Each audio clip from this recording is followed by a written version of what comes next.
Hi, good evening to everyone.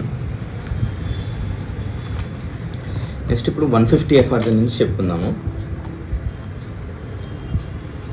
ఈ 150 ఎఫ్ఆర్జన్,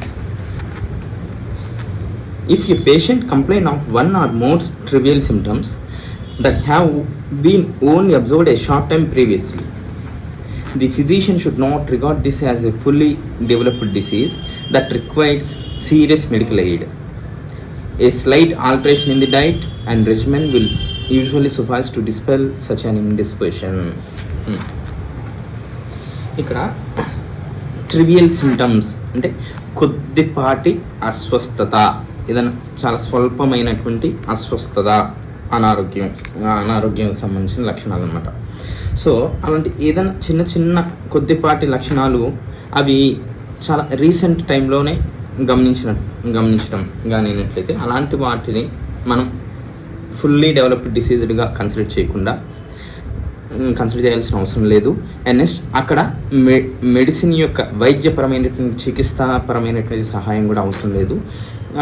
system దానికి అదే కొంత టైం రెస్ట్ కానీ అవి ఇచ్చినట్లయితే అదే సెట్ చేసేసుకుంటుందని చెప్తున్నారు. అసలు ఇలాంటి వాటిని ఏమంటారంటే ఇండిస్పోజిషన్ అని అంటూ జరుగుతుంది. సరే, అయితే దీనికి ఎగ్జాంపుల్స్ చూద్దాం.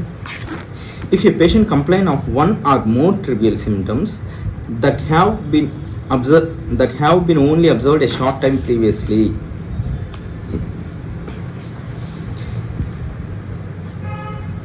ఇక్కడ షార్ట్ టైం ప్రీవియస్లీ అంటే ఇవన్నీ కూడా రిలేటివ్ టర్మ్స్ అన్నమాట.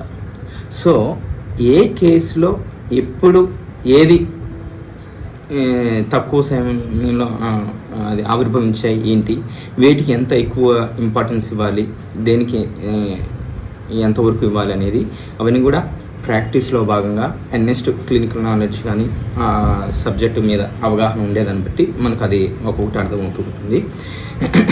ఓకే, ఇప్పుడు ఫర్ ఎగ్జాంపుల్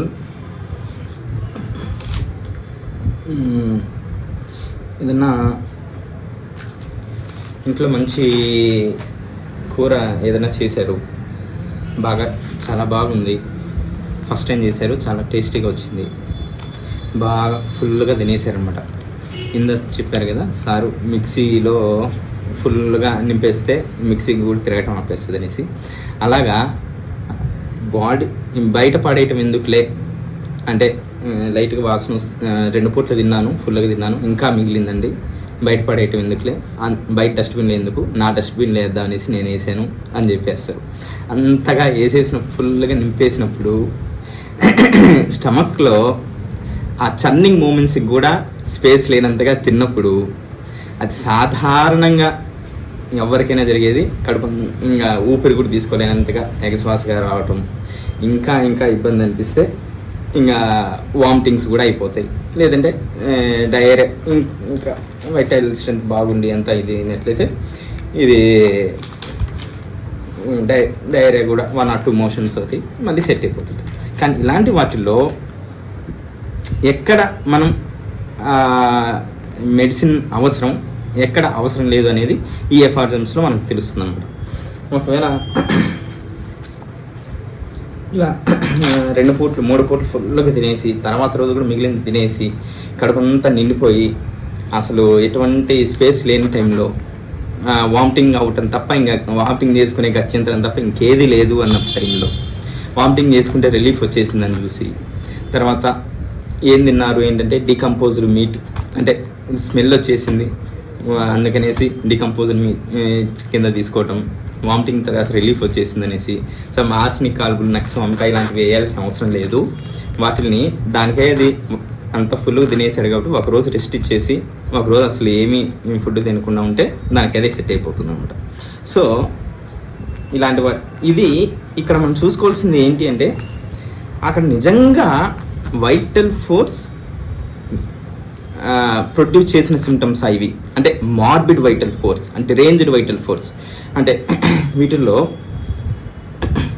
నిజంగా వైటల్ ఫోర్స్ డిరేంజ్మెంట్ జరిగి అక్కడ ఆ సిమ్టమ్స్ని ప్రొడ్యూస్ చేసిందా, లేదు ఈ ఇండిస్పోజిషన్లో భాగంగా అస్వస్థత అంటే అది వాళ్ళు చేసేటటువంటి తప్పిదాల వల్లనో, అంటే ఫుల్గా అసలు కడుపులో ఖాళీ లేకుండా, చన్నింగ్కి కూడా స్పేస్ లేకుండా, డైజెషన్కి స్పేస్ లేకుండా తినేయటం వల్ల అది ఎవరికైనా జరుగుతుంది సాధారణంగా అది. సో ఇలాంటి వాటిని అసర్టైనబుల్ సిమ్టమ్స్ అని మన థర్డ్ ఎఫర్జంలో చెప్తారు కదా, undoubtedly morbid symptoms and ascertainable symptoms అనేసి.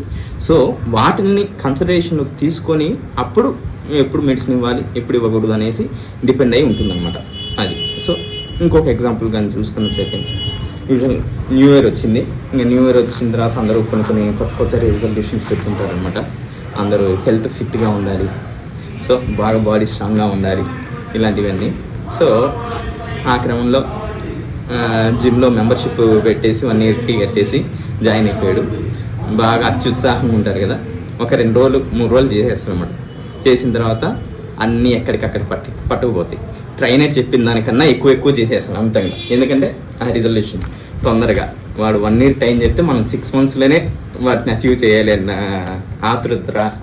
వాటిల్లో బాగా అన్ని వెయిట్ లిఫ్టింగ్లు చేసేటాలు, లిమిట్కి మించి వెయిట్ లిఫ్టింగ్ చేసేటాలు, లిమిట్కి మించి రోజుకి 40 minutes అయితే 1.5 hour చేసేటాలు, ఇలాంటివి 1-2 రోజులు చేసిన తర్వాత ఏమైపోతుందంటే ఈ మజిల్స్, జాయింట్స్ అన్నీ ఎక్కడికక్కడ పట్టకపోతాయి. ఎందుకు ఏంటి అంటే చెప్తున్నాం. ఇప్పుడు అలాంటి కండిషన్స్లో ఎవరైనా మన పేషెంటే వచ్చాడు, లేదా మన ఫ్రెండే అలాంటి జరిగింది, మన ఇంట్లో వాళ్ళకే జరిగింది. ఇప్పుడు అలాంటి కండిషన్స్లో జాయింట్స్ ఇలా చేయి పైకెత్తుతుంటే నొప్పిరా, కాలు ఇలా మూవ్మెంట్ చేస్తుంటే నొప్పిరా అనేసి మోషన్ అగ్రవేషను, తర్వాత కూర్చొని లేయలేకపోతున్నాను, కాస్త నడిచిన తర్వాత రిలీఫ్ వస్తుంది, లేదంటే బాడీ అంతా పచ్చిపుండున్నట్టుగా ఉంది. సో ఇలాంటి కండిషన్స్లో ఆర్నికాలు, రెస్టాక్స్ ప్రయోజనాలు ఇవ్వాల్సిన అవసరం లేదనమాట. ఇవన్నీ కూడా స్లైట్ ఇండిస్పోజిషన్ కిందకి అనమాట. అంటే అవన్నీ కూడా అంత తీవ్రమైనటువంటి కంప్లైంట్స్ కాదు, అండ్ అవి జస్ట్ ఒక షార్ట్ టైం కొద్ది సమయం కిందటే అవి ఆవిర్భవించాయి. అండ్ నెక్స్ట్ అవి వాటికంటూ ఒక పర్టికులర్ మొడాలిటీస్ కానీ అవన్నీ స్పష్టంగా ఇతమిద్దంగా ఇది అని చెప్పేంత ఇదిగా ఉండదు, అండ్ ఆ సివియారిటీ ఉండదు. అలాంటి వాటిని మనం ఇండిస్పోజిషన్ కన్సిడర్ చేసుకుంటాము. అంటే ఇక్కడ ఎందుకంటే ఒక 2 daysలోనే ఒక్కసారిగా ఎక్కువగా స్ట్రెయిన్ అవటం వల్ల మజిల్స్ ఎక్సెసివ్ స్ట్రెయిన్ తీసుకోలేక అక్కడ పెయిన్ని ప్రొడ్యూస్ చేస్తున్నాయి. అది చాలా సాధారణంగా జరిగేది, అండ్ అది ఫిజియోలాజికల్గా జరిగేది అనమాట. సో ఆ ఫిజియోలాజికల్గా వచ్చినటువంటి వాటిని మనం ఏదో వైటల్ ఫోర్స్ డిరేజ్మెంట్ అయింది, సో మార్బిడ్ కండిషన్గా మనం కన్సిడరేషన్లోకి తీసుకోకూడదు. సో అలాంటి వాటికి ఏం చేయాలి ఏంటి అంటే, జస్ట్ ఒక 2 రోజులు రెస్ట్ ఇచ్చేస్తే ఆటోమేటిక్గా అవి ఎవరికైనా సాధారణంగా ఉంటాయి. ఇప్పుడు మనమైనా కూడా ఉన్నట్టుండి ఒక్కసారిగా ఒక 50 బింగిళ్ళు తీసేస్తే తర్వాత 2 రోజులు 3 రోజుల పాటు కూర్చొని లేయాలన్నా కాళ్ళన్నీ పట్టేసిపోయి మజిల్స్ అన్ని చాలా పెయిన్ఫుల్గా సోర్ పెయిన్ అనేది ఫీల్ అవుతుంటాం. సో అలాంటి వాటికి ట్రీట్మెంట్ అవసరం లేదు. అలాంటి వాటికి సఫిషియెంట్ రెస్ట్ కానీ ఇచ్చినట్లయితే ఎక్కడ ఆహార నియమాలు పథ్యాలని ఎక్కడ వేటికి తగినట్టుగా ఇచ్చినట్లయితే, ఇందాక చెప్పుకున్న డైజెషన్ డిస్టర్బెన్సెస్లో భాగంగా డైట్ని రిస్ట్రిక్ట్ చేసేసి కంప్లీట్గా బ్లాండ్ డైట్లో ఉంచడం కానీ, లేదంటే ఓన్లీ ఒక 12 hours 24 hours ఓన్లీ వాటర్ మీదే ఉంచడం కానీ చేస్తే ఆటోమేటిక్గా తగ్గిపోతుంది. సెకండ్ ఎగ్జాంపుల్ కానీ వాడికి రెజిమెన్లో అంటే ఒక 2 days కొంచెం రెస్ట్లో ఉంచు, అవి ఒక 4 రోజులు జిమ్కి వెళ్ళకుండా మళ్ళీ రెస్ట్లోకి రా. ఆ తర్వాత కొంత సెట్ అయిన తర్వాత ఆ జిమ్లో నువ్వు ఏదైతే యాక్టివిటీస్ చేస్తావో వాటి నిదానంగా, ఇప్పుడు ఈ పుషప్స్ ఉంటాయి, లేదంటే ఈ బింగులు లాంటివి ఉంటాయి, లేదా ఇంకోటి ఫిజికల్ యాక్టివిటీస్ ఏం చేయాలన్నా నిదానంగా స్టార్ట్ చేసి నిదానంగా పెంచుకుంటూ వెళ్ళు అని చెప్తే సరిపోతుంది అన్నమాట. సో పుషప్స్ ఒక 5 తీయండి, తర్వాత ఒక 1 week 5 చొప్పున పెంచుకుంటూ ఒక 6 monthsలో ఒక 20కో 30కో రీచ్ అవ్వండి. అలా ఇట్లాంటి ఏదైనా రెజిమెన్లో భాగంగా ఇవి ఏదైనా చెప్పుకున్నట్లయితే అవి సెట్ అయిపోతాయి అన్నమాట. అలాంటి వాటికి ఎటువంటి మెడిసినల్ ఎయిడ్ అవసరం ఉండదు అని చెప్తున్నారు. 150 ఇండిస్పోజిషన్ గురించి. If a patient complain of 1 or more trivial symptoms that have been only observed a short time previously, the physician should not regard this as a fully developed disease that required serious medical aid. అంటే ఏదో కంప్లీట్గా disease develop అయిపోయింది, ఆవిర్భవించింది, దానికి medicinal aid అవసరం అనేసి మనం consideration అనేది చేయకూడదు అని చెప్తున్నాను. ఇలాంటి కేసెస్లో a slight alteration in the diet and regimen will usually suffice to dispel such an indisposition. అటువంటి అస్వస్థతని పారద్రోలడానికి, తొలగించడానికి ఈ డైట్ అండ్ రెజిమెన్లో మనం కొద్దిపాటిగా చేంజెస్ కనిచ్చినట్లయితే సరిపోతుంది అనేసి చెప్తున్నారు. Next 151. But if the patient complain of a few violent sufferings, the physician will usually find on investigation, several other symptoms besides, although of a slighter character, which furnish a complete picture of the disease. Okay. ఇప్పుడు 150 ఎఫ్ఆర్స్ అని చెప్పిన తర్వాత ఈ 151కి ఎవరన్నా time లేకనో లేదు signal లేకనో attend అవ్వటం మానేసారు. తర్వాత వాళ్ళకి ఏమన్నా పేషెంట్స్ వచ్చారనుకోండి, సార్ మొన్న ఎప్పుడో ఫుడ్ తీసుకోవడం జరిగింది, 3 days తర్వాత నాకు వామిటింగ్స్ అయినాయి, బాగా 4-5 వామిటింగ్స్ అయిపోయినాయి, తర్వాత 2-3 మోషన్స్ అయిపోయినాయి, బాగా ఇబ్బందిగా అయిపోతుంది, కడుపుంతా నొప్పిగా అయిపోతుంది, ఏం చేయాలి అర్థం కావట్లేదు, ఆల్రెడీ 2 ట్యాబ్లెట్స్ వేసుకున్నా తగ్గలేదు అనేసి వచ్చారనుకోండి. ఓన్లీ ఈ నెక్స్ట్ ఎఫార్జం వినకుండా, నెక్స్ట్ ఎఫార్జం చదవకుండా ఉన్నోళ్ళు ఎప్పుడైతే 150తో ఆగిపోతారో, పర్లేదండి ఒక 4 రోజులు వెయిట్ చేయండి ఇబ్బంది లేదని అంటారు. కానీ ఎక్కడ వెయిట్ చేయాలి, ఎక్కడ మనం తగిన యాక్షన్ తీసుకోవాలనేది ఈ ఎఫార్జంలో చెప్తారు అనమాట. ఈవెన్ దో అది 2 days 3 days బ్యాక్ అయినవ్వండి, అంటే 2 days 3 days క్రితం జరిగినటువంటి డైజెస్టివ్ డిస్టర్బెన్సెస్ ఇంకా కంటిన్యూ అవుతుంది అంటే అక్కడ వైటల్ డిరేంజ్మెంట్ జరిగినట్లు అనమాట. సో ఎలాంటి సందర్భాల్లో ఆ వైటల్ డిరేంజ్మెంట్ జరుగుతుంది, ఎలాంటి సందర్భాల్లో అది వైటల్ డిరేంజ్మెంట్ కాకుండా మన తప్పిదాల వల్ల జరుగుతుంది అనేది మనం గమనించాలన్నమాట. సో ఇందాక ఇదివరకు చెప్పిన ఎగ్జాంపుల్లో మాదిరే ఓ 2 days బ్యాక్ సంథింగ్ బయటకు వెళ్ళి టూర్కి వెళ్ళేసి అన్నీ తినేసి వచ్చాము, ఏ చెదారం అంతా తినేసి వచ్చాము, మసాలాలు అన్నీ తినేసి వచ్చాము సార్. ఒక్క డే బాగుంది, ఆ తర్వాత రోజు స్టార్ట్ అయింది, ఒక్క 15 మోషన్స్ అయిపోయినాయి, ఒక 10 వామిటింగ్స్ అయిపోయినాయి అనేసి వస్తాడు. ఇలాంటి కండిషన్స్లో అంటే అక్కడ అంటే ఇవి సాధారణంగా అందరికీ అర్థమైపోతాయి. ఇండిస్పోజిషన్గా అయినట్లయితే వదిలేస్తే, అంటే మీడియోకర్ ఇంటెలిజెన్స్ ఉన్న వాళ్ళకైనా ఇది అర్థమైపోతుంది అనమాట. మనం గమనించుకున్నాం, మనకి ఎప్పుడైనా వచ్చినప్పుడు మనకు అది అర్థమైపోతుంది. అంటే వదిలేస్తే, మెడిసిన్ ఏమో ఇవ్వకుండా వదిలేస్తే అది పెరిగేలా ఉందా తగ్గేలా ఉందే అని ఈ ఒక క్వశ్చన్ అడిగి దానికి కొంచెం కన్ఫర్మేషన్ చేసుకోవచ్చు అనమాట. అసలు అక్కడ వైటల్ డిరేంజ్మెంట్ జరిగిందా లేదనేసి, లేదంటే ఇంకోటి సివియారిటీ బట్టి అక్కడ వైటల్ డిరేంజ్మెంట్ జరిగిందా లేదనేసి కొంత అవగాహన అనేది వస్తుంది అనమాట. సో ఇలా ఎక్కువ నెంబర్ ఆఫ్ వామిటింగ్స్ అంటే తక్కువ స్పాన్లోనే, అంటే ఒక 2 days బ్యాక్ 3 days బ్యాక్ అది జరిగింది, వితిన్ 1 dayలోనే ఒక పూటలోనే ఒక 10 వామిటింగ్స్ అయిపోయినాయి, ఒక 5-6 విరోచనాలు అయిపోయినాయి, బాగా నీరసం వచ్చేస్తుంది, కడుపు నొప్పి వచ్చేస్తుంది, ఆల్రెడీ మెడికేషన్స్ వాడాడు, 1-2 మెడిసిన్స్ వాడాడు, ఇంకా తగ్గలేదు అంటే అక్కడ వైటల్ డిరేంజ్మెంట్ జరిగింది. సో అలాంటి కండిషన్స్లో మనం అక్కడ ఉన్నటువంటి వైలెన్స్, ఉధృతంగా ఉన్నటువంటి లక్షణాలన్నింటినీ తీసుకొని దానితో పాటు ఇంకా మనం కొంచెం పరిశోధిస్తే దానితో పాటు ఇంకేదైనా ఇతరితర ఇబ్బందులు ఏమైనా ఉన్నాయా, ఇతరితర లక్షణాలు ఏమైనా ఉన్నాయా, ఈవెన్ దో అవి స్లైటర్ క్యారెక్టర్ అయినప్పటికీ మన భాషలో, హోమియోపతి భాషలో టోటాలిటీ ఆఫ్ సిమ్టమ్స్, అంటే ఆ స్లైటర్ క్యారెక్టర్ ఉన్నప్పటికీ ఆ సిమ్టమ్స్ని కూడా కన్సిడరేషన్లోకి తీసుకుంటేనే కంప్లీట్ పిక్చర్ అవుతుంది. కాబట్టి వాటిని కూడా తీసుకోవాలి. సపోజ్ ఇప్పుడు ఈ కడుపు నొప్పి ఉంది, ఈ కడుపు నొప్పి స్టూల్ తర్వాత ఎమిలేషన్ అవుతుంది, బిఫోర్ స్టూల్ అగ్రవేషన్ అవుతుంది అని చెప్పడం కానీ, లేదంటే ఇప్పుడు ఈ కడుపు నొప్పి నాకు స్టూల్ ముందు వచ్చే నొప్పి అంతగా ఏం అనిపించట్లేదు సార్, అది పెద్దగా మీరు పట్టించుకోవాల్సిన అవసరం కూడా లేదు, అండ్ మోషన్ అయిపోయిన తర్వాత కూడా నాకు అదేం తగ్గిపోతుంది, కానీ నాకు వామిటింగ్ వచ్చే ముందు మటుకు బాగా ఎక్కువ వచ్చేస్తుంది, ఆ నాసియా ఉన్నప్పుడు కడుపులో నొప్పి బాగా తిప్పేస్తుంటుంది, ఆ టైంలో నేను తట్టుకోలేను, నాకు ముందు దీనికే మెడిసిన్ ఇవ్వండి అని అన్నారు. ఈవెన్ దో అతను ప్రాబ్లము కంప్లైంట్ ఇప్పుడు వామిటింగ్స్ అయినప్పటికీ ఆ డయేరియాలో ఆ స్టూల్ నేచర్ కానివ్వండి, ఆ మ్యూకస్ ఉంటుందా లేదా, లేదు డయేరియా తర్వాత వీక్నెస్ ఉంటుందా లేదా, నెక్స్ట్ అప్పుడు ఆ డయేరియా ముందు స్టూల్కి బిఫోర్గా పెయిన్ చెప్తున్నారు కదా, ఆ పెయిన్ నేచరు, వాటి యొక్క మోడాలిటీస్, వీటన్నింటిని కూడా కన్సిడరేషన్లోకి తీసుకొనే అక్కడ ఉన్నటువంటి వామిటింగ్స్, నాసియాకి, ఆ స్టమక్ పెయిన్కి మెడిసిన్ అనేది ఇండికేట్ అయ్యి ఇవ్వాల్సి వస్తుంది అనమాట. బికాస్ అవేవో చాలా స్లైటర్ క్యారెక్టర్గా ఉన్నాయి పేషెంట్స్ కూడా చెప్పేస్తుంటారు అనమాట.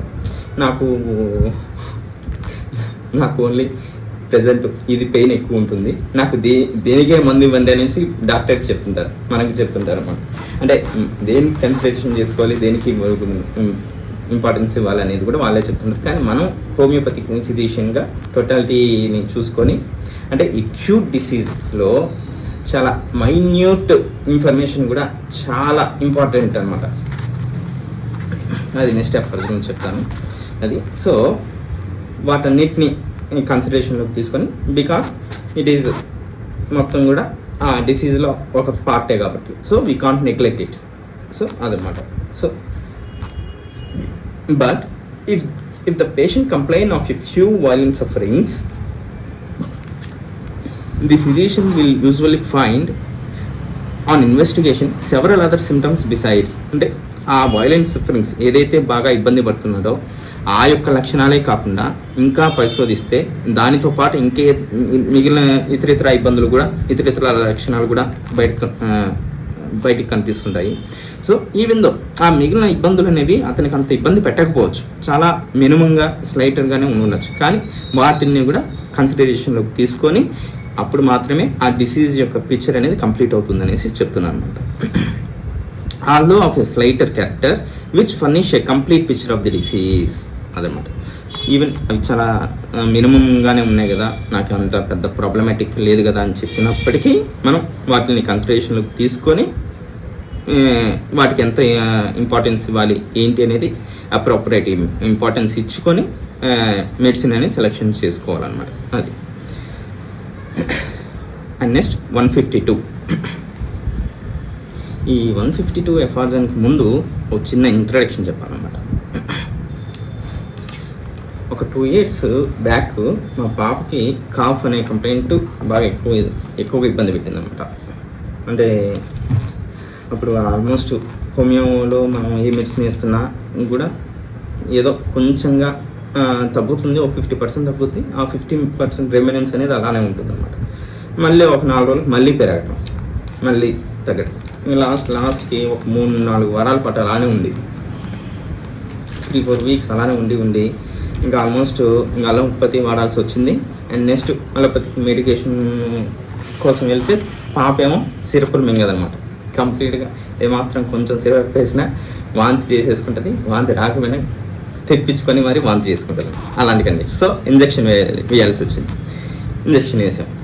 కానీ అప్పటికీ లాభం లేకపోయింది. ఒక 24 hours 48 hours తగ్గింది. మళ్ళీ తర్వాత ఇంకా కాఫ్ ఇంటెన్సిటీ ఇంకా పెరిగిపోయింది అనమాట. బాగా పెరిగిపోయి ఎంత ట్రబ్లింగ్ కాఫ్ అంటే ఆల్మోస్ట్ దగ్గుతుంటే హోల్ బాడీ, హోల్ ఫ్రేమ్ అంతా షేకింగ్ అయిపోతుంది అనమాట. యాజ్ ఈ వర్డింగ్స్ అన్ని జాగ్రత్తగా గుర్తుపెట్టుకోండి. మీరు తర్వాత లాస్ట్లో డ్రగ్ చెప్తాను, ఆ డ్రగ్లో యాజ్ ఇట్ ఈజ్ ఉంటాయి అనమాట. బాడీ ఫ్రేమ్ అంతా షేక్ అయిపోతుంటుంది దగ్గుతుంటే, ముఖం అంతా ఎర్రగా అయిపోతుంటుంది. లాస్ట్ 3 daysలో అయితే ఎప్పుడు దగ్గు వచ్చినా ఉదయం ఒకసారి రాత్రికి ఒకసారి వామిటింగ్ అయిపోతుంటుంది. ఉదయం ఒకసారి బెడ్షీట్ మార్చాలి, నైట్ ఒక బెడ్షీట్ మార్చాలి అన్నమాట. ర్యాట్లింగ్ కాఫ్, బాగా ఎక్కువ మ్యూకస్ ఉంది, బాగా రోపీ స్ట్రింజీ స్ఫుటం అనమాట. అలాంటి కండిషన్లో ఇంట్లో అందరు కంగారు పడిపోతున్నారు. మా వైఫ్ కూడా చాలా కంగారు పడిపోతుంది. యాజ్ ఎ ఫాదర్గా నేను కూడా కొంచెం కంగారు పడుతున్నాను. అలాంటి కంగారు పడేటటువంటి సిచ్యువేషన్లో ఈ ఎఫార్జం స్ఫురించింది. సో అప్పుడు ధైర్యం వచ్చిందనమాట. అంటే ఎక్యూట్ కండిషన్లో ఎలాంటి కంప్లైంట్ అయినా కూడా ఎక్యూట్ కండిషన్లో బిగినర్స్ని బాగా వణికిచ్చేస్తుంది అనమాట. పేషెంట్ షేక్ అవ్వడం తర్వాత కానీ ఫిజిషియన్ షేక్ అయిపోతుంది. అలాంటి కండిషన్స్లో ఈ ఎఫార్జం గుర్తొస్తే మనం కొంచెం అలా షేక్ అవ్వకుండా మన కాళ్ళ మీద మనం స్టిక్ అని నిలబడి మైండ్ని స్టేబుల్గా ఉంచి ఆలోచించి మెడిసిన్ ఇవ్వడానికి ఉపయోగపడుతుంది. సో అలాంటి ఎఫార్జం అనమాట. అంటే అంత భయపడేటటువంటి కండిషన్లో కూడా ఫిజిషియన్కి ధైర్యాన్ని ఇచ్చేటటువంటి ఎఫార్జం అనమాట. అది సంగతి. ఓకే, యూజువల్గా బాగా సిమ్టమ్స్ వర్సన్గా ఉన్నప్పుడు మనం భయపడిపోతుంటాం. సో అలాంటి టైంలో యాజ్ ఏ హోమియోపతి ఫిజిషియన్గా ఎలా ఆలోచించాలనేది ఈ ఎఫార్జం చెప్తుంది అనమాట. So let's start 152. The worst of the acute disease is of so much the more numerous and striking symptoms is it generally composed. అదనమాట. అంటే ఎంత వర్స్గా ఉంటే యాక్యూట్ కంప్లైంట్ అన్ని నెంబర్ ఆఫ్ సిమ్టమ్స్ మన కళ్ళ ఎదుట కనిపిస్తూ ఉంటాయి. అండ్ స్ట్రైకింగ్, పెక్యులేరు, క్యారెక్టరిస్టిక్ అన్ని సిమ్టమ్స్ మనకు బాగా ప్రస్ఫుటంగా కనిపిస్తుంటాయి అనమాట. ముఖ్యంగా మొత్తం ఒక 10 సిమ్టమ్స్ ఉంటే ఆ 10 సిమ్టమ్స్లో ఈ 2 వారాలు 3 వారాల నుంచి ఏ సిమ్టమ్కి ఎంత ప్రాధాన్యత ఇవ్వాలి అనేటటువంటి సంసిద్ధమైనటువంటి స్థితిలో కూడా, ఆ డౌట్ఫుల్ స్టేజ్లో కూడా ఆ యాక్యూట్ డిసీజ్ ఎంత సివియర్గా అయ్యే కొద్దీ అక్కడ మనకు ఆ స్ట్రైకింగ్ సిమ్టమ్స్ అని అంత ప్రస్ఫుటంగా కనిపిస్తుంటాయి. ఇంకా మన వైపు నుంచి ఫిజిషియన్గా మనం ఎంత ఎక్కువ స్ట్రెస్ చేయాల్సిన అవసరం లేదు, చాలా సులువుగా చెప్పేస్తుంటారు అనమాట. అదే ఒక క్రానిక్ కంప్లైంటే తీసుకుందాం అనుకోండి. ఒక క్రానిక్ కంప్లైంట్లో అక్యూట్లో మేనిఫెస్ట్ అయినంత స్ట్రైకింగ్గా ఒక క్రానిక్ కంప్లైంట్లో ఉండదన్నమాట. ఫర్ ఎగ్జాంపుల్, ఒక నీ జాయింట్ పెయిన్ ఉంది, ఏదో ఒక అక్యూట్గా డెవలప్ అయినటువంటి నీ జాయింట్ పెయిన్కి క్రానిక్గా వచ్చిన నీ జాయింట్ పెయిన్కి అగ్రవేషన్స్ మొడాలిటీస్ అవి అంత తేలిగ్గా ఉండవు అనమాట. ఇప్పుడు ఏదో కూర్చొని లేసేటప్పుడో లేదు మెట్లు ఎక్కేటప్పుడో నీ జాయింట్ పట్టేసుకుంది, ఆ పట్టేసుకున్నప్పుడు ఇలా మూమెంట్ ఇచ్చేటప్పుడు పెరగటము, లేదు మెట్లు ఎక్కటం దిగేయటం, ఇలాంటి వాటిలో ఇద్దమిద్దంగా అనేది ఒక్కటిగా చెప్పేస్తారు. ఎన్ఎస్ థర్మల్ మొడాలిటీ కూడా ఇద్దమిద్దంగా ఒకటిగా ఉంటుందన్నమాట అక్యూట్ కండిషన్. అదే క్రానిక్ కండిషన్లో నీ జాయింట్ పెయిన్స్కి మెట్లు ఎక్కేటప్పుడు ఎక్కువ ఉంటుందా, దిగేటప్పుడు ఎక్కువ ఉంటుందా? నాకు రెండూ ఉంటుందండి. అసలు ఎప్పటి నుంచి ఉంది కంప్లైంట్? సుమారుగా 5 సంవత్సరాలు, 6 సంవత్సరాలు, 10 ఏళ్ళ నుంచి, మా అబ్బాయి పెళ్ళైనప్పటి నుంచి ఉన్నాయండి. అంటే ఒక క్లారిటీ ఆఫ్ సిమ్టమ్స్ అనేది ఉండదన్నమాట ఆ క్రానిక్ కంప్లైంట్లో. సో ఆ యాక్యూట్ కంప్లైంట్లో కంప్లైంట్ ఎంత వర్సన్ అయినప్పటికీ అక్కడ ఆ స్ట్రైకింగ్ సిమ్టమ్స్ చాలా స్పష్టంగా కనిపిస్తుంటాయి అన్నమాట. అది సో ఆర్గనాన్ చదివి ఆర్గనాన్ బేస్ ఉన్నటువంటి ఫిజిషియన్స్ అయితే యాక్యూట్ కండిషన్స్లో భయపడారనమాట. ఈ ఎఫార్జం ధైర్యాన్ని ఇస్తుంది అనమాట. అది ఎలా ఆలోచించాలనేది కూడా ఎఫార్జం చెప్తుంది. The words of the acute disease is of so much the more numerous and striking symptoms is generally composed. అంటే చాలా సాధారణంగా అవన్నీ కలిసి ఉంటాయి అన్నమాట యాక్యూట్ ఫేజ్లో. క్రానిక్లో కూడా ఉంటాయి కానీ అవి స్పష్టంగా కనిపించవు అన్నమాట. అది but with so much the more certainty may suitable remedy for it be found. కానీ ఎంత వర్సన్గా ఉంటుందో అంత ఖచ్చితత్వంతో, అంత నిర్దిష్టంగా దానికి తగినైన మెడిసిన్ అనేది కనుగొనబడుతుంది అనేసి చెప్తున్నారు. But with so much the more certainty may suitable remedy for it be found if there be a sufficient number of medicines known. అదనమాట. అంటే ఆ యాక్యూట్ కండిషన్లో ఎంత వర్సన్గా ఉన్నప్పటికీ అక్కడ మంచి సూటబుల్ మెడిసిన్, చాలా నిర్దిష్టమైన మెడిసిన్, దానికైనా తగిన మెడిసిన్ అనేది కనుగొనబడుతుంది అని చెప్తున్నారు. కానీ అది ఎప్పుడు? If there be a sufficient number of medicines known. అంటే హనుమాన్ గారి టైంలో ఓన్లీ ప్రూవింగ్స్ జరిగింది 99 డ్రగ్స్. సో అప్పుడు హనుమాన్ గారి టైంలో అసలు ప్రపంచానికి డ్రగ్ ప్రూవింగ్స్ అయ్యి ప్రపంచానికి తెలిసినటువంటి డ్రగ్సే తక్కువ. ఇప్పుడు హోమియోపతిక్ వరల్డ్లో ప్రపంచానికి తెలిసిన మెడిసిన్స్ ఎక్కువగానే ఉన్నాయి. కానీ ఎక్కడ లోపం వస్తుంది? మనం ఆ నాలెడ్జ్, ఆ మెడిసిన్షనల్ నాలెడ్జ్ని ఎక్వైర్ చేయడంలో పొరపాటు వస్తుందన్నమాట, మనం చదవకపోవటం వల్ల. అందుకు చాలా మెడిసిన్స్ అన్నోన్గా ఉండిపోతున్నాయి. సో అదన్నమాట. So if there be a sufficient number of medicines known with respect to their positive action to choose from. Okay, ఇక్కడ with respect to their positive action అంటే ఆ మెడిసిన్ మనం హోమియోపతిలో హ్యూమన్ బీయింగ్స్ మీద drug provings చేసి ఆ రకంగా వాటి యొక్క పాజిటివ్ యాక్షన్స్ని, అంటే వాటి యొక్క చర్యల్ని, వాటి యొక్క ఇంప్రెషన్స్ని ఈ మెడిసినల్ యాక్షన్లో భాగంగా ఈ రకంగా మనం వాటిని క్రోడీకరించుకుంటున్నాం, కలెక్ట్ చేసుకుంటున్నాం. అదే ఒక ఏదైనా ఇతర సిస్టమ్స్లో కానీ అయినట్లయితే, అలోపతిలో కానీ ఇంకా వాటిలో కానీ ఆ దాంట్లో ఏ యాక్టివ్ ప్రిన్సిపల్ ఉంది, అది ఎలా పనిచేస్తుంది, ఏంటి, అవి ల్యాబ్ ప్రూవింగ్స్ కానీ లేదంటే ఈ మైనర్ ఆర్గానిజమ్స్, ఈ గినియా పిగ్స్, ర్యాట్స్ మీద ప్రూవింగ్స్ చేసి తీసుకొచ్చినవి. కానీ ఇక్కడ మనం పాజిటివ్ యాక్షన్ అంటే హ్యూమన్ బీయింగ్స్ మీద ప్రూవింగ్స్ చేసి దాని యొక్క ప్యూర్ యాక్షన్ని మనం ప్రూవింగ్స్ ద్వారా మనం బయటికి తీసుకొచ్చాము అనేసి చెప్తున్నారనమాట. చెప్పడం అనమాట, అది meaning. With respect to their positive action to choose from among the lists of symptoms of many medicines, it will not be difficult to find one from whose separate disease elements as anti-type of curate to artificial disease. Okay.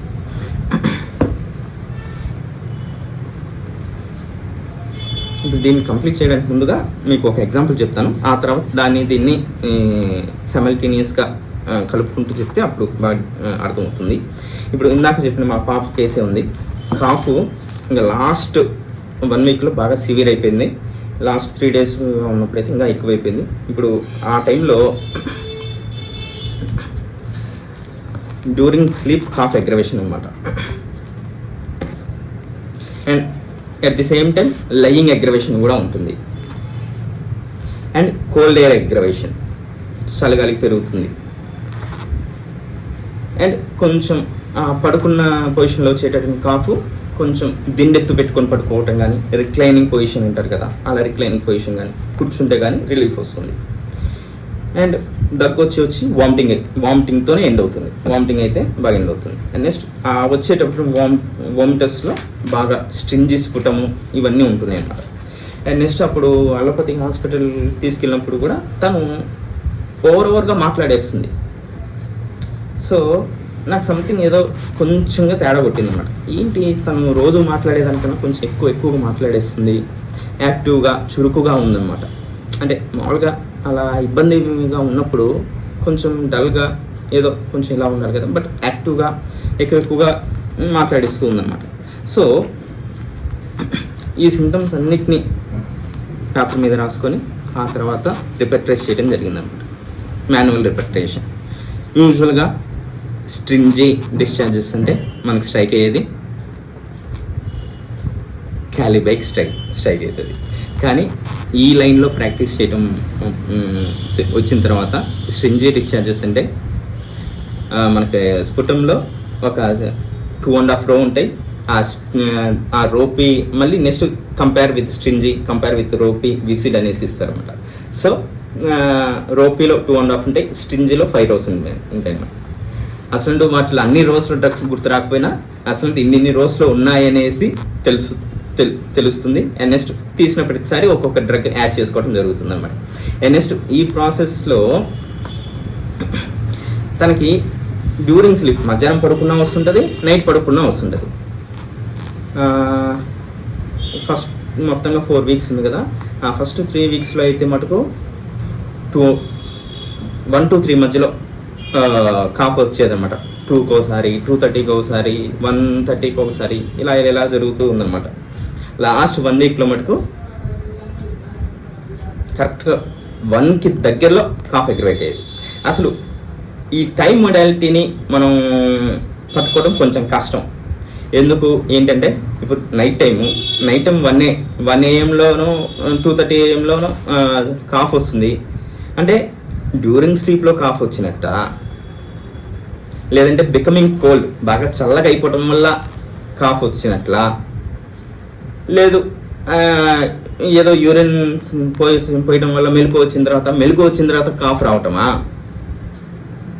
అసలు ఆ time modality పట్టుకోవడానికి నాకు ఒక 10 రోజులు time పట్టిందనమాట.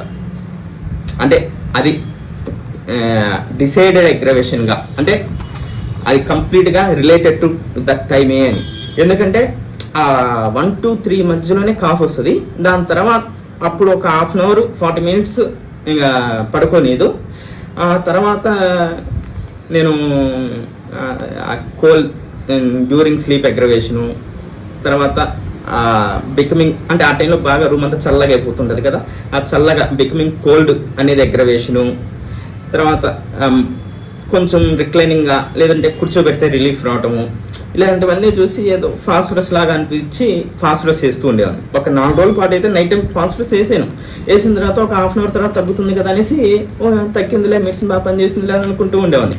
కానీ లాస్ట్కి వచ్చేసరికి అది పెరిగిపోతుంది, తగ్గట్లేదు. సో ఇంకప్పుడు లాస్ట్ 3-4 డేస్లో అయితే 1 AM ఒక 10 నిమిషాలు 5 నిమిషాలు అటు ఇటుగా కంపల్సరీ కాఫ్ వచ్చేదన్నమాట. సో ఇంకా ఆ టైంలో దాన్ని మిడ్ నైట్ ఆఫ్టర్గా తీసుకున్నాను. కరెక్ట్గా నాకు ఇంకా 1 to 3 అనేది నాకు అది అనిపించలేదు. అప్పుడు అది 1 to 3గా తీసుకోవాలి అన్న విషయం అర్థం కాలేదు. సో మిడ్ నైట్ ఆఫ్టర్గా తీసుకున్నాను.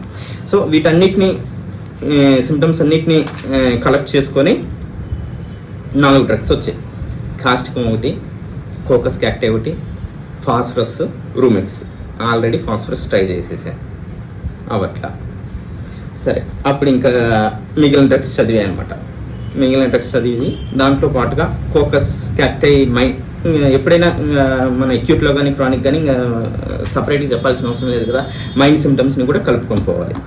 కోకస్ క్యాక్టైలో ఆ మైండ్ సిమ్టమ్స్, కాఫ్ సిమ్టమ్స్ చదివితే యాజ్ ఇట్ ఈజ్ కలిసాయి అనమాట. అంటే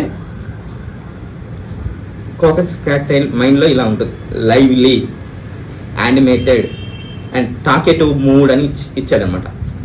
అంటే ఆ లాస్ట్ 1 weekలో లాస్ట్ 2 daysలో అయితే కొంచెం ఓవర్గా మాట్లాడుతూ ఉండటం, ఓవర్గా యాక్టివ్గా ఉండటం, ఓవర్గా ఎక్కడికి వెళ్ళినా కూడా కామ్గా ఉండకుండా ఏదో ఒకటి మాట్లాడేస్తూ వాగుతూ ఉందన్నమాట.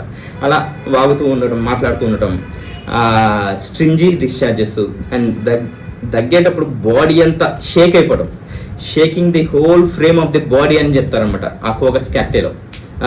వీటన్నిటిని చూసి కోకస్ క్యాక్టై మెడిసిన్ వేస్తే ఆ రోజు 1:30కి నాకు మెలకు వచ్చిందనమాట. అంటే చూసుకొని ఆ రోజు నిద్రపోతున్నాను కాబట్టి మనసులో ఆనందపడ్డాను. అయితే సాధించారనేసి ఒక సంతోషకరమైన ఫీలింగ్ వచ్చిందన్నమాట. అంటే కోకస్ క్యాక్టైతో తగ్గింది. అంటే ఫస్ట్ టైం నేను ప్రిస్క్రైబ్ చేయడం జరిగింది కోకస్ క్యాక్టైని. అంటే కోకస్ క్యాక్టైలో ఒక విచిత్రమైన సిమ్టమ్ ఉంటుంది అనమాట. అంటే కంప్లైంట్ స్టార్ట్ అవ్వడానికి ముందు వరకు చిల్లీగా ఉంటారు. వన్స్ కంప్లైంట్ స్టార్ట్ అయ్యాక కోల్డ్ ఎయిర్ ఎమ్యులేషన్ ఉంటుంది అనమాట. దాన్ని పట్టుకోవడం కష్టమే. సో ఇది అసలు కోల్డ్ ఎయిర్ ఎమ్యులేషన్ చెప్తున్నారు కదా కోకస్ క్యాక్టై, బట్ వేయకూడదా? సో ఈ పాయింట్ అనమాట. అయితే వెనకాల ఆయన ఉన్నారు కదా, మా గురువు గారికి చెప్పారంట గోపాలరావు గారు. ఇప్పుడు మన సెలెక్ట్ అయిన మెడిసిన్లో కలుపుకుపోయేటటువంటి సిమ్టమ్స్ని చూసుకొని మెడిసిన్ వేయాలి, కానీ ఆ సిమ్టమ్ అంటే ఆ డ్రగ్లో ఆ సిమ్టమ్ లేదు అనేసి వదిలేసుకుంటూ పోతే ఏ డ్రగ్ని ఇవ్వలేము. అది మాకు సార్ ఎప్పుడో చెప్పారు, మేము చదువుకునే స్టేజ్లో ఆయన దగ్గర అప్రెంటిస్ చేసే టైంలో. అప్పటికి అర్థం కాలే, తర్వాత కేసెస్ చేస్తుండగా అర్థమైంది. ఏంటంటే ఇప్పుడు మనం పలానా సల్ఫర్ అనే డ్రగ్ ఉంది, లేదంటే పలానా ఫాస్ఫరస్ అనే డ్రగ్ ఉంది, వాటిల్లో ఒక 1500 సిమ్టమ్స్ 2000 సిమ్టమ్స్ ఉంటాయి. ఆ 2000 సిమ్టమ్స్లో మనం అన్ని 2000 సిమ్టమ్స్ని కలపట్లేదు కదా, జస్ట్ ఒక 15 సిమ్టమ్స్ లేదు ఒక 10 to 15 మహా అయితే 20 సిమ్టమ్స్ మనం కలుపుకుంటూ పోతాం. మనం మిగిలిన సిమ్టమ్స్ అన్ని కలపట్లేదు కదా. సో అదనమాట. అంటే ఆ 20 సిమ్టమ్స్ని కలుపుకొని పోగలిగితే అంటే అక్కడ మ్యాచ్ ఎంతలా క్లోజ్గా రిజంబులింగ్గా వస్తుందో అప్పుడు అది తగ్గుతుంది అనమాట. అయితే ఫోకస్ క్యాక్టై చదివిన తర్వాత రిలేషన్స్లో కంపేర్ విత్ ఫాస్ఫరస్ అని ఉందన్నమాట. సరే, నేను చేసింది అయితే ఆ 4 రోజులు తప్పు చేశాను, ఏంటి ఫాస్ఫరస్ వేయటం. కానీ రిలేషన్స్లో కంపేర్ ఫాస్ఫరస్ అనేసరికి అమ్మాయి పర్లేదు ఫాస్ఫరస్తో కంపేర్ చేసి అంత దగ్గరగానే మనం రిలేట్ చేసాము. సో అప్పుడు అనిపించింది అనమాట, అంటే ఫాస్ఫరస్ తో చాలా క్లోజ్గా మ్యాచ్ అవుతుంటుంది కోకస్ క్యాక్టీ అది. సో అప్పటి నుంచి ఇదనమాట. సో ఇంకా ఈ ఎఫర్జన్లోకి వచ్చేస్తే ఇప్పుడు అక్కడ చాలా సివియర్గా ఉంది కంప్లైంట్. ఆల్మోస్ట్ మీ ఇంజెక్షన్ ఇలాంటివి వేసినప్పుడు ఒక 24 hours 48 hours తగ్గింది. కానీ తర్వాత అక్కడ స్ట్రైకింగ్ సిమ్టమ్స్ ఉండేసరికి వాటితో వే సిమ్టమ్కి ఎంత ప్రాధాన్యత ఇవ్వాలి, ఎంత వెయిటేజ్ ఇవ్వాలి అని చూసుకొని మొత్తం టోటాలిటీ చూసుకొని ఇవ్వటం వల్ల కోకస్ క్యాక్టీ అయితే తగ్గిందనమాట. సో అది. And next, among the list of symptoms of many medicines it will not be difficult to find one from whose separate disease elements an antitype of curative artificial disease. ఇదన్నమాట.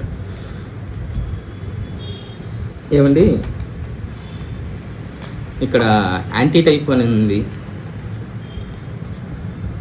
అదే చదువుకునే రోజుల్లో అయితే ఈ హనుమన్ గారు ఈ ఆర్గనై రాశారేమో తెలియదు, ఏవో పదాలు వాడుతుంటారు.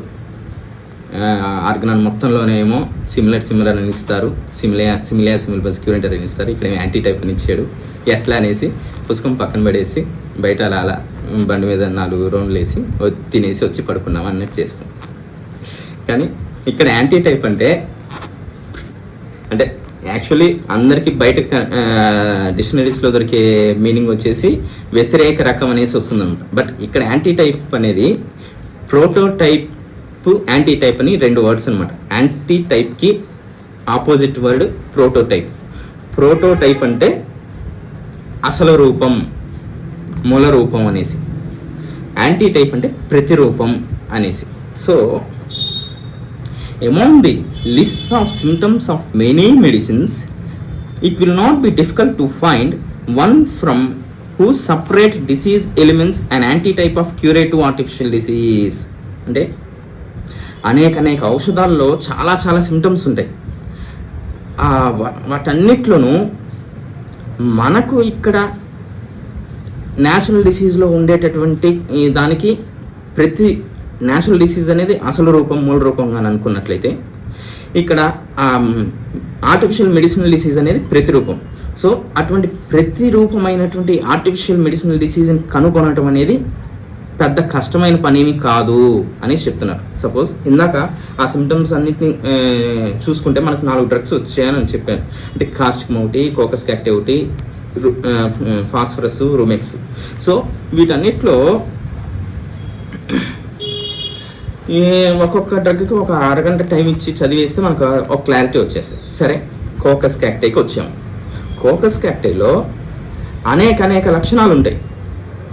కోకస్ క్యాక్టీలో మైండ్ సిమ్టమ్స్ ఉంటాయి, కోకస్ క్యాక్టీలో థ్రోట్ సిమ్టమ్స్ ఉంటాయి, స్టమక్ సిమ్టమ్స్ ఉంటాయి, కాఫ్ సిమ్టమ్స్ ఉంటాయి, లారింగ్స్ ఉంటాయి, థర్స్ట్ ఉంటుంది, ఇలా వీటన్నిటి ఉంటాయి. సో మనకు కావాల్సింది ఏంటి? కోకస్ క్యాక్టీలో డ్రగ్ మొత్తంలో ఆ కాఫ్ సిమ్టమ్స్, ఇక్కడ ఉన్నటువంటి న్యాచురల్ డిసీజ్లో ఉన్నటువంటి కాఫ్ సిమ్టమ్స్ రెండింటిని మ్యాచ్ చేయడం. అలా కలపడం అనేది పెద్ద కష్టమైన పనేమి కాదు అని చెప్తున్నారు అన్నమాట. Among the lists of symptoms of many medicines, it will not be difficult to find one from whose separate disease elements an antitype of curative artificial disease, very like the totality of the symptoms of the natural disease, may be constructed, and such a medicine is the desired remedy. So, ఇలా వచ్చిన దాంట్లో పలానా phosphorus లేదు పలానా sulphur పలానా, ఇప్పుడు మనం case example coccus cacti. ఈ కోకస్ క్యాక్టీ అనేటువంటి దాంట్లో చాలా ఒక 100 కొద్ది సిమ్టమ్స్ ఉంటాయి. ఈ 100 కొద్ది సిమ్టమ్స్ ఉన్నప్పటికీ మనకు అక్కడ న్యాచురల్ డిసీజ్ అంటే ఆ పేషెంట్లో అప్పుడు ఆ టైంకి ఉన్నటువంటి సిమ్టమ్స్ ఒక 10 సిమ్టమ్స్ అయితే 10 సిమ్టమ్స్, ఒక 15 సిమ్టమ్స్ ఉంటే 15 సిమ్టమ్స్, 20 ఉంటే 20. ఆ సిమ్టమ్స్ అన్నిటినీ ఈ యొక్క ఆర్టిఫిషియల్ మార్బిడ్ డిసీజ్ అంటే ఈ మెడిసినల్ డిసీజ్తో కలయికగా ఏవైతే మ్యాచ్ అవుతున్నాయి అవి కలుస్తున్నాయా లేదా అనేది కలపడం అన్నమాట. సో ఆ రకంగా కలిపి ఇచ్చినట్లయితే అదే ఆ కండిషన్కి డిజైర్డ్ రెమెడీ, అదే తగినైనటువంటి మెడిసిను. సో అక్కడ ఆ వైటల్ ఫోర్సు ఆ మెడిసిన్ని డిమాండ్ చేస్తుంది అనేసి చెప్తున్నాను అనమాట. సో ఇక్కడ కొన్ని కండిషన్స్ అంటే క్రానిక్ కండిషన్స్లో మనకు టైం ఇస్తుంది బట్ యాక్యూట్ కండిషన్స్లో ఒక్కొక్కసారి కొన్ని సందర్భాల్లో కరెక్ట్గా అదే మెడిసిన్ ప్రిసైజ్లీ అదే కావాలన్నమాట. అంటే ఇప్పుడు ఫాస్ఫరస్ చాలా క్లోజ్గానే వచ్చింది, క్లోజ్ రిజంబుల్స్గానే వచ్చింది, కానీ మైండ్ సిమ్టమ్స్లో ఒక చోట కలవలేదు. ఆ లైవ్లీ టాకెటివ్ మూడ్, ఆ టాకెటివ్ మూడ్లో కలవలేదు, మిగిలిన కాఫ్ సిమ్టమ్స్ అన్నిటిని మ్యాచ్ అయింది, కానీ అది తగ్గి ఎట్లా కోకస్ క్యాక్టే పడితేనే పనిచేసింది. సో అలా ఉంటుందన్నమాట. ఆ యాక్యూట్ ఫేజ్లో చాలా ప్రిసైజ్గా మెడిసిన్ పడాల్సి వస్తుంది. సో కొన్ని కండిషన్స్లో సో దానికి సంబంధించి మెడిసిన్స్ని రెగ్యులర్గా చదువుతూ ఉంటే, వాటిని రెగ్యులర్గా అప్లై చేస్తుంటే వాటి యొక్క నాలెడ్జ్ మనకు తెలుస్తుంటుంది అనమాట. సరే, ఇంకొకసారి చూద్దాం. 152 the words of the acute disease is of so much the more numerous and striking symptoms is generally composed. సాధారణంగా అనేకమైన సిమ్టమ్స్ ఉంటాయి, దాంతోపాటు స్ట్రైకింగ్ సిమ్టమ్స్ కూడా చాలా ప్రస్ఫుటంగా కనపడుతూ ఉంటాయి. But with so much this more certainty may suitable remedy for it be found. అంటే అంత సివియర్గా ఉన్నప్పటికీ అక్కడ చాలా నిర్దిష్టమైనటువంటి మెడిసిన్ అనేది కనుగొనబడుతుంది, బికాజ్ అది యాక్యూట్లో మాత్రమే జరుగుతుంది. క్రానిక్లో ఇద్దంగా సిమ్టమ్స్ క్లారిటీ ఉండకపోవటం వల్ల 1-2 సార్లు ఫెయిల్ అయినా 3వసారి మ్యాచ్ అవ్వచ్చు. బట్ యాక్యూట్లో అలా ఉండదు. ఆడ కరెక్ట్ మెడిసిన్ పడితేనే పడుతుంది, అండ్ నెక్స్ట్ కరెక్ట్ మెడిసిన్ కూడా కనుగొనబడుతుంది అని చెప్తున్నారు. ఇప్పుడు if there be a sufficient number of medicines known with respect to their positive action to choose from. ఎప్పుడైతే మనకు ఆ మెడిసినల్ నాలెడ్జ్ని మనం ఎక్వైర్ చేస్తామో, ఎప్పుడైతే ఆ మెడిసిన్స్ని మనం రెగ్యులర్గా చదివి ఆ యొక్క నాలెడ్జ్ని మనం అప్లై చేస్తూ వాటిని యూజ్ చేస్తుంటామో, అలాంటి సందర్భంలో అక్కడ మంచి మెడిసిన్ పడుతుంది. Among the lists of symptoms of many medicines it will not be difficult to find one from whose separate disease ailments an anti-type of curative artificial disease, very like the totality of the symptoms of the natural disease, may be constructed, and such a medicine is the desired remedy. So ఆ acute కండిషన్కి అది మాత్రమే desired remedy. ఆ vital force, ఆ morbid కండిషన్కి ఆ medicine వేస్తేనే పనిచేస్తాను అన్నట్టుగా ఉంటుంది అన్నమాట. సో అది ఓకే.